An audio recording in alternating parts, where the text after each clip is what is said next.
This stuff is really, really good. How's it going, everybody? Texas Man here. I hope that you guys are all having a spectacular day. If you guys could please give this video a thumbs up if you guys do really enjoy it. Subscribe if you guys have not already. Also, do me the biggest favor of all, hit that bell notification button so you guys don't miss out on future videos or streams here on the channel. And this is going to be my Starfield review. This, of course, is going to be based on first impressions, first reactions, and the fact that I'm only about 8 hours into the game. So, of course, I got a chance to play it on launch. I played it Friday last week at the time of recording this video. So, keep that in mind. I've played it for about 8 hours while trying to also deal with a gigantic sore throat, sinus infection, and just gigantic head cold, and I'm still fighting it, so I apologize. I apologize if I crackle and my voice kind of goes in and out.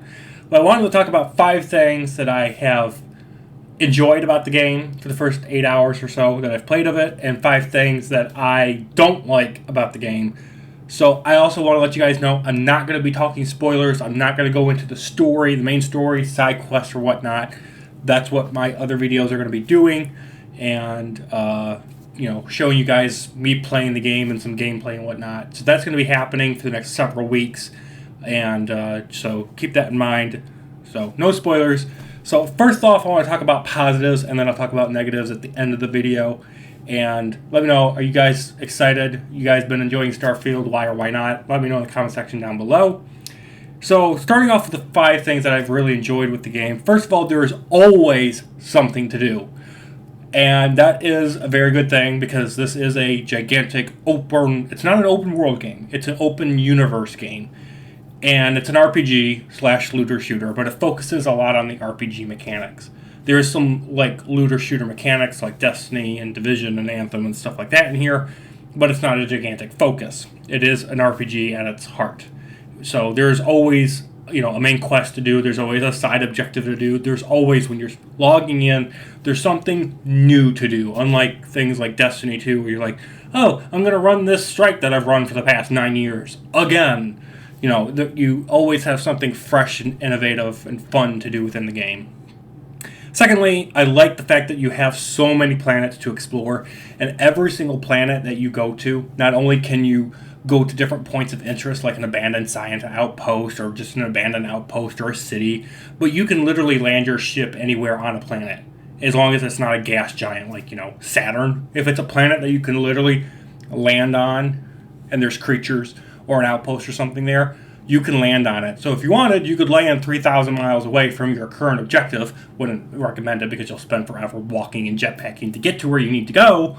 But you can land anywhere on the planet and collect resources if you wish to, or build an outpost or something of that nature. Third thing that I've really enjoyed is the game lets you go at your own pace. And that kind of is going to be what leads me into my 4th thing, is that this game is going to take forever to complete. It's going to take forever. This is not something like a Call of Duty campaign that you can just play in 6 hours and be like, I did the main quest, woohoo, I'm done. Not gonna happen. It just won't happen, okay? It's going to take you a long time. And with the fact that I'm covering not only Starfield, but I'm covering Halo, I'm covering Battlefield, I might get Call of Duty Modern Warfare 3, I'm going to be getting Avatar Frontiers of Pandora, playing X Defiant, Destiny 2, obviously, Texas Chainsaw Massacre. I've got, and then my movie and TV show reviews. Starfield is going to take me a long time to beat, and I think that's really cool, the fact that I sunk $100 into a game, and I know for a fact this game's going to get modded support and free DLC coming out for the next decade probably plus. I'm just really excited to know that I spent $100 on a game, and it's going to give me tons of content for me to be able to play and enjoy and make videos for you guys on. So I'm really excited about that. And the 5th thing that I really enjoy about Starfield is the photo mode. Obviously, I can use photo mode for thumbnails, but I can also take pictures, send it to people, be like, hey, isn't this really cool? They're like, yeah, did you draw that? I'm like, no, this is from a video game. So I really enjoy photo mode in this game. Alright, and then moving on to the 5 things of Starfield that I do not like. First of all, too many menus. The user interface for this game is shit. Okay? It is shit. shit up a creek. Why is it that I have to navigate 4 or 5 different menu options in order to get to my inventory? Or I want to launch my ship into space, or I want to undock my ship. There's too many buttons, there's too many menus. It needs to be simplified. There's way too much clutter and whatnot. It's like trying to play Battlefield 2042, but instead of everything being on screen all at once, they broke it up into mini menus. And I understand that the map and the game is huge, but maybe you need to like descale the game a little bit and make it a little more user friendly, because there's just so much. Like literally, you can be at an outpost, then you can expand to the planet, then you can expand to the current solar system you're in, then you can expand to the galaxy map, and then you can expand that galaxy map and make it blown up for the universal map. Like, there are so many options, and I understand it's like, look at her game, it's so huge. The problem is 90% of it, garbage. You're never going to visit the planets. I'm not interested in ship outposts. That's the second thing. I'm not interested in creating my own ships. I'm going to just save up my credits and buy ships so I can get to, completing quests and whatnot. I'm not interested in spending forever trying to figure out how to build an X-Wing. That's not why I bought this game. Now, I'm sure some people in the comment section will be like, but I bought Starfield because I wanted to build my Millennium Falcon. I wanted to build my Millennium Falcon or my Razor Crest. If you guys want to do that, fine, but I just want the thing to have good shields, good engines, good weaponry so I can just complete stuff, I want to beat the game, not spend an hour trying to figure out how to build a Y-Wing. And the outpost building, I don't care. I don't care about collecting resources. If I wanted to do all that stuff, I would play No Man's Sky. I would play Star Citizen. That's not why I bought Starfield. I bought Starfield so I can explore planets, complete quests, and get some good loot. Now, if Starfield doesn't want to cater to a gamer like me, that's what I'm wanting, fine, but that's why I'm playing the game. And the problem, again, is the fact that the game doesn't get me invested into the ship combat, the ship building, or the outpost stuff. I just don't care. And I don't care about cooking. I don't care about researching.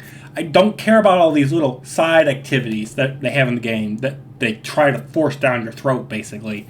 I'm like, I don't care. I could care less. You can obviously have more than one outpost, and I'm going to have to do one outpost at least to complete a quest, but I just don't care. I could care less.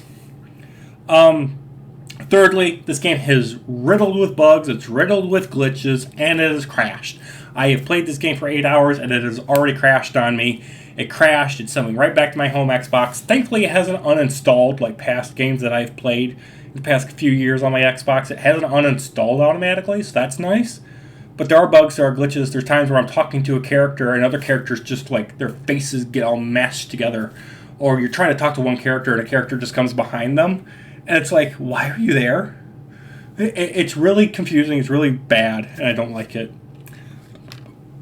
And then lastly, the navigation for the game is really broken in my opinion. So to navigate, like, to get from points to points while you're doing a quest, it's very broken. Like, it'll show you these arrows, but the arrows are wrong. It says go here, but what you need to do is you need to go like 10 meters. The problem is if you go 10 meters forward, you're going to hit a wall, and what it's saying is you need to go 10 meters. But what you need to do is you need to drop down 3 floors, and the only way to drop down those 3 floors is to find an elevator. And the game doesn't tell you that. It just expects you to magically figure things out. And it's kind of a confusing navigational system. It's like, hey, go to this objective. And there's been a couple times where I'm playing a side quest, and I go to the side objective, and it's not even there. It's completely invisible. It wants me to collect some sort of artifact or something, and the artifact's not even there. And there are bugs, glitches. It's a Bethesda game at heart. Hopefully they can iron them out. I haven't had too many breaking game ones. They've been very rare, thankfully. Unlike Fallout 76. That game can just burn in hell. This game is definitely more polished. The fact that it got delayed and pushed back, definitely I can see the result of that. And it's still fun to play, but there are some issues, and I think they could iron them out. in a couple patches in the next month or so. And especially the modding community and the DLC that they have planned, it's going to help keep this game alive, and it'll breathe fresh air constantly in for this game, because Bethesda said they want this to be a game that they support for at least 10 years, kind of like Destiny with Bungie. So overall, I've been enjoying it. Let me know, do you guys agree or disagree with anything I've said in this video? Thank you guys for watching. Have a great day. Look forward to more Starfield videos coming out soon. Have a good one. Bye, guys.